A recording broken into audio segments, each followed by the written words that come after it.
Bonjour, pour faire des murs qui ont différentes hauteurs, on a une couple de possibilités. La plus simple, ça va être simplement de dupliquer. Dans le fond, là, je suis dans mon projet que j'ai créé. Donc, dupliquer, ça veut dire que j'ai fait une copie. J'ai fait une copie de mon modèle, puis maintenant, je vais faire une copie de mon mur, étant donné que, genre, deux types de murs. Fait que, genre, un que je peux appeler, exemple, 8 pieds, puis l'autre, je pourrais l'appeler, on va dire, 10 pieds. Fait que là, tout simplement, je vais aller dessiner mes murs qui auraient 8 pieds ici. C'est un exemple, là, c'est pas les vraies dimensions. Puis là, quand j'arriverai dans mes murs de 10 pieds, je pourrais aussi venir les dessiner. Je continuerai, exemple, tout le tour. Et ça, c'est une première façon, juste pour que ça soit simple à comprendre. On a d'autres façons aussi de faire pour avoir d'autres avantages. Donc là, exemple, j'ai fait ça. Je fais OK. Fait que là, j'ai mes murs de 10 pieds. Je vais aller dire que la hauteur est 10 pieds. Puis celui de 8 pieds est déjà à 8 pieds. Fait que là, j'ai déjà mes bonnes valeurs. Fait que ça fonctionne. Dans le mur de 10 pieds, ben, je vais devoir venir ajuster, dans le fond, mes montants, là. C'est des 2 par 6 par 8. Fait que je vais aller chercher 2 par 6 euh, par 10. C'est lui qu'on va utiliser pour les montants, pour le mur de 10 pieds. Fait que ça peut être aussi simple que ça, mais si on va aller un petit peu plus en détail, ben, on a d'autres options. Par exemple, on pourrait se créer une autre valeur qui s'appellerait mur du périmètre. Là-dedans, on pourrait venir glisser le 8 pieds et le 10 pieds.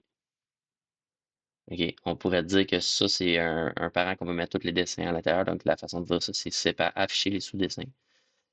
En cliquant ça, dans le fond, les sous-dessins qui se trouvent à être le dessin du premier mur et le dessin de l'autre mur vont se retrouver dans un groupe principal. Quand je l'ouvre, je vais voir les deux en même temps, avec des couleurs différentes. Donc, ça, c'est une première c'est une deuxième possibilité, c'est-à-dire. Euh, Puis, évidemment, je peux me bâtir des modèles par rapport à ça, là. Fait que j'aurais pu, exemple, venir effacer là, qu'est-ce que j'ai dessiné. Fait que je viendrais cliquer la petite poubelle là, ici, puis celle-là aussi. Fait que là, j'aurais la prochaine fois, dans le fond, que je commencerai un projet, je pourrais déjà être dans ce mode-là. Fait qu'à ce moment-là, je vais juste ouvrir ça. Là, cette fois-ci, au lieu de dessiner directement en haut, j'irais choisir en premier mur de périmètre. Là, je viendrais de dessiner mon 8 pieds. Après ça, dans le mur de 10 pieds, c'est là que je viendrais dessiner l'autre section. Là, je vais pas te le faire. Et finalement, euh, si c'était pas 10 pieds, mettons que c'est 12 pieds, bien évidemment, tu vas aller juste changer le titre, puis tu peux aller ajouter la hauteur. Fait que ça, deuxième étape un petit peu plus complète. Comment faire? Puis là, si on va aller encore plus dans les détails, ben, on peut aller à l'intérieur de nos ouvertures. Dans le fond, ça va nous créer des 2 dans ce cas-ci, c'est 2 par 6 de plus.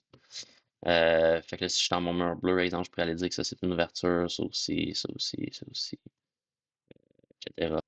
Si je veux faire un autre étape de plus, ben, je peux aller dire, mettons, des poteaux d'ingénierie, j'en aurais combien. Fait que si je voyais des poteaux, mettons, de chaque barre, là, je sais pas, en tout cas, peu importe, mettons qu'on aurait, on va dire qu'il y en aurait ici, et ici. Si j'ai des poteaux de 2 par 6, je pourrais dire que j'en ai ici. Donc, c'est ça, je pourrais aller dire que dans le fond, c'est ma quantité. Là, c'est parce que j'ai deux mesures, j'ai mon nombre de morceaux, puis j'ai ma quantité. Moi, ce qui m'intéresse, c'est de calculer la quantité. Fait que je pourrais aller choisir quantité. Là, dire j'en ai ici, ici, ici et ici, par exemple. Fait que là, j'ai mes poteaux aussi qui pourraient se calculer. La même chose pour les linteaux. Je pourrais venir dessiner des linteaux de deux morceaux de 2 par 10. J'en aurais besoin d'un là. Puis, mettons que l'autre, c'est trois morceaux de 2 par 10. Je viendrais le dessiner ici. J'aurais pu le dessiner par-dessus, là, c'est juste pour qu'on le voit bien. Donc là, en ayant tout fait ça, là, j'ai vraiment la totale là, de toutes mes murs qui sont calculés. Je ferais la même chose avec mon 12 pieds, par exemple. Je ferais OK.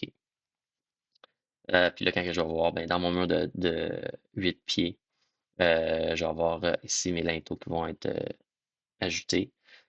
Là, si j'ai des poutres, là, ça c'est un exemple que tu peux mettre à la main aussi. Là, fait que non mais zéro, mais c'est juste pour montrer un exemple. Si vous avez un certain type de poutre, vous savez, vous en avez besoin de deux, ben, vous allez les chercher directement ici. euh, le glisser puis rentrer une quantité à la main. Fait que ça, c'est juste pour représenter une quantité à la main qu'on voudrait rajouter. En réalité, si est à zéro, de toute façon, il ne va pas s'afficher, puis sinon, vous pouvez le carrément supprimer. Donc, c'est ça. Les poteaux sont là, etc. Donc, tout est calculé pour mon mur de 8 pieds. Puis là, ce sera la même chose pour le mur de 12 pieds. Donc, la seule chose, c'est que là, tout est un petit peu plus mis sur un même dessin. Il faut juste être sûr de bien comprendre qu'est-ce qui se passe. Là. Tandis que tantôt, quand on avait dupliqué, on avait encore les choses plus séparées. Fait que des fois, en commençant, c'est plus facile de garder séparé, puis plus qu'on devient habitué, plus qu'on peut combiner des choses ensemble. Donc, ça fait un petit tour de cette section-là. N'hésitez pas pour des questions.